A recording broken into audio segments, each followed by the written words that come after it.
নমস্কার বন্ধুরা, আজ আমি তৈরি করছি গ্রাম বাংলার চুনো পুঁটি মাছের চাটনি। এই পুঁটি মাছের চাটনি এত সুস্বাদু আপনারা না খেলে কিন্তু বুঝতে পারবেন না। এবং এই চাটনিতে আমরা কোনো মশলাও ব্যবহার করব না, যেহেতু এটি একটি হেলদি রেসিপিও বলতে পারেন। পুঁটি মাছগুলি যখন কিনবেন তখন ছোট সাইজের কেনারই চেষ্টা করবেন। ছোট সাইজের মাছগুলো দিয়ে কিন্তু চাটনিটা বেশি ভালো হয়। তো প্রথমে আমি মাছগুলিকে ভালোভাবে কেটে নেব। একটি ছুরির সাহায্যে আমি মাছগুলোর আঁশ তুলে নিয়ে তারপর তার পাখা ও কানকোগুলো ফেলে পেটটা গালিয়ে নিলেই কিন্তু আমাদের মাছগুলি কাটা হয়ে যাবে। আর আপনার যদি অল্প কিছু মাছে আঁশ থেকেও থাকে তবুও কোনো কিন্তু চিন্তার বিষয় নেই। আপনি একটু নুন দিয়ে মাছগুলোকে ভালো করে ধোয়ার আগে ঘষে নেবেন বা মাখিয়ে একটু ডলে নেবেন, তাহলেই কিন্তু আপনার মাছের সমস্ত আঁশ একদম পরিষ্কার হয়ে উঠে যাবে। দেখুন, আমার মাছগুলি পরিষ্কার হয়ে চলে এসেছে এবং এতে কিন্তু কোনো আঁশ নেই।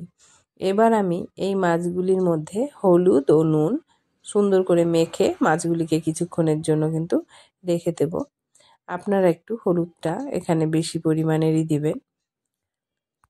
হলুদটা দেওয়া হয়ে গেলে আমরা এতে একটি লেবু চিপে ভালো করে লেবুর রসটা দিয়ে মাছটাকে মাখিয়ে নেব।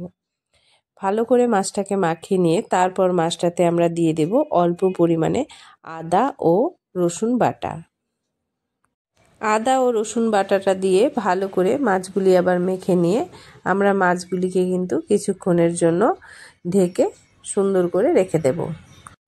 এবার একটি প্যানে অল্প পরিমাণ তেল দিয়ে তাতে আমরা পুঁটি মাছগুলিকে ছেড়ে দেব।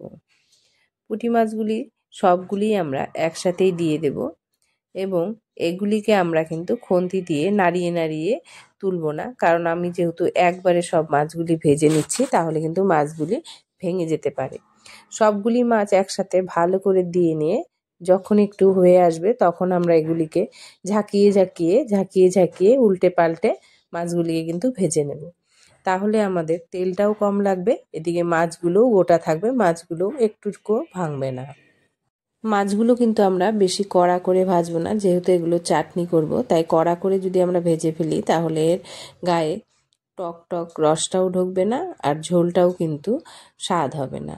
তাই মাছগুলোকে আমরা একটু পর পর ঝাঁকিয়ে উল্টে পাল্টে ভালো করে একটু ভেজে নিয়ে যখন দেখব যে হালকা লাল লাল কালার চলে এসেছে তখনই কিন্তু আমরা মাছগুলিকে কড়াই থেকে নামিয়ে নেব। এবার একটি কড়াইয়ে আমরা অল্প পরিমাণে তেল দিয়ে দিব। চাটনিতে কিন্তু আমরা খুব বেশি পরিমাণে তেল ব্যবহার করি না, তো এটা মাছের চাটনি হলেও আমরা এখানেও অল্প পরিমাণেরই তেল দেব। তেলে দিয়ে দিব কিছুটা পরিমাণে মৌরি ও মাছের ডাল, তার সাথে দিয়ে দিব দুটো শুকনো লঙ্কা। মাছের ডালটি থেকে যখন ভাজা গন্ধ ছড়াতে শুরু করবে তখন আমরা এতে দিয়ে দেব লবণ, হলুদ ও কাশ্মীরি লঙ্কার গুঁড়ো। সব কিছু দিয়ে ভালো করে নাড়াচাড়া করে নিয়ে তারপর আমরা এতে দিয়ে দেব অল্প পরিমাণে গরম জল। জলটা দিয়ে ডালের সঙ্গে সব কিছুকে ভালো করে একটু কষিয়ে নিয়ে তারপর চাটনির পরিমাণ মতো গরম জলটা আমরা এখানে ঢেলে দেব। জলটি যখন ভালো মতো ফুটে উঠবে তখন জলটিকে আমরা একটি ঢাকনার সাহায্যে ঢেকে কিছুক্ষণ ফুটিয়ে নেব।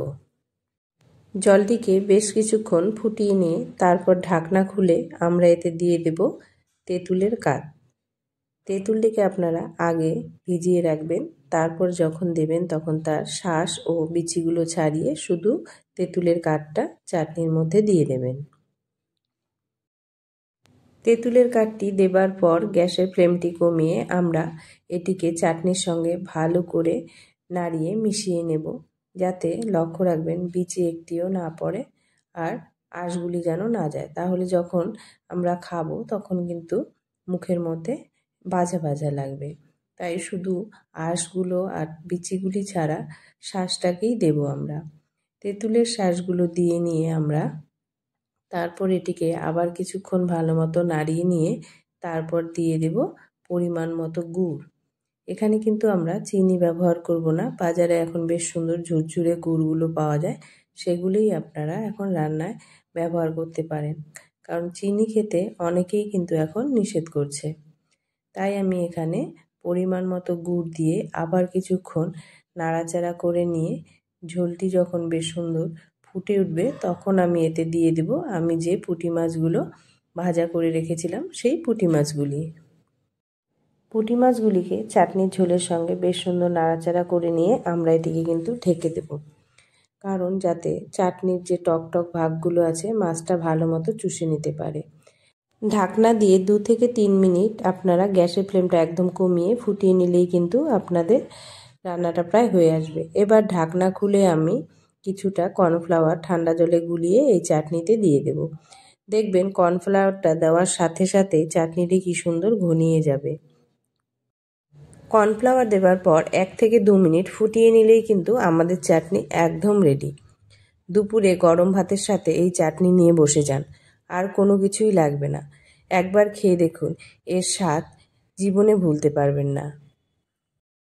আমাদের বাঙালি ঘরের আগের মা ঠাকুমারা কিন্তু অনেক ছোট ছোট জিনিস দিয়েই অনেক কম মশলায় অনেক সুস্বাদু রান্না করত।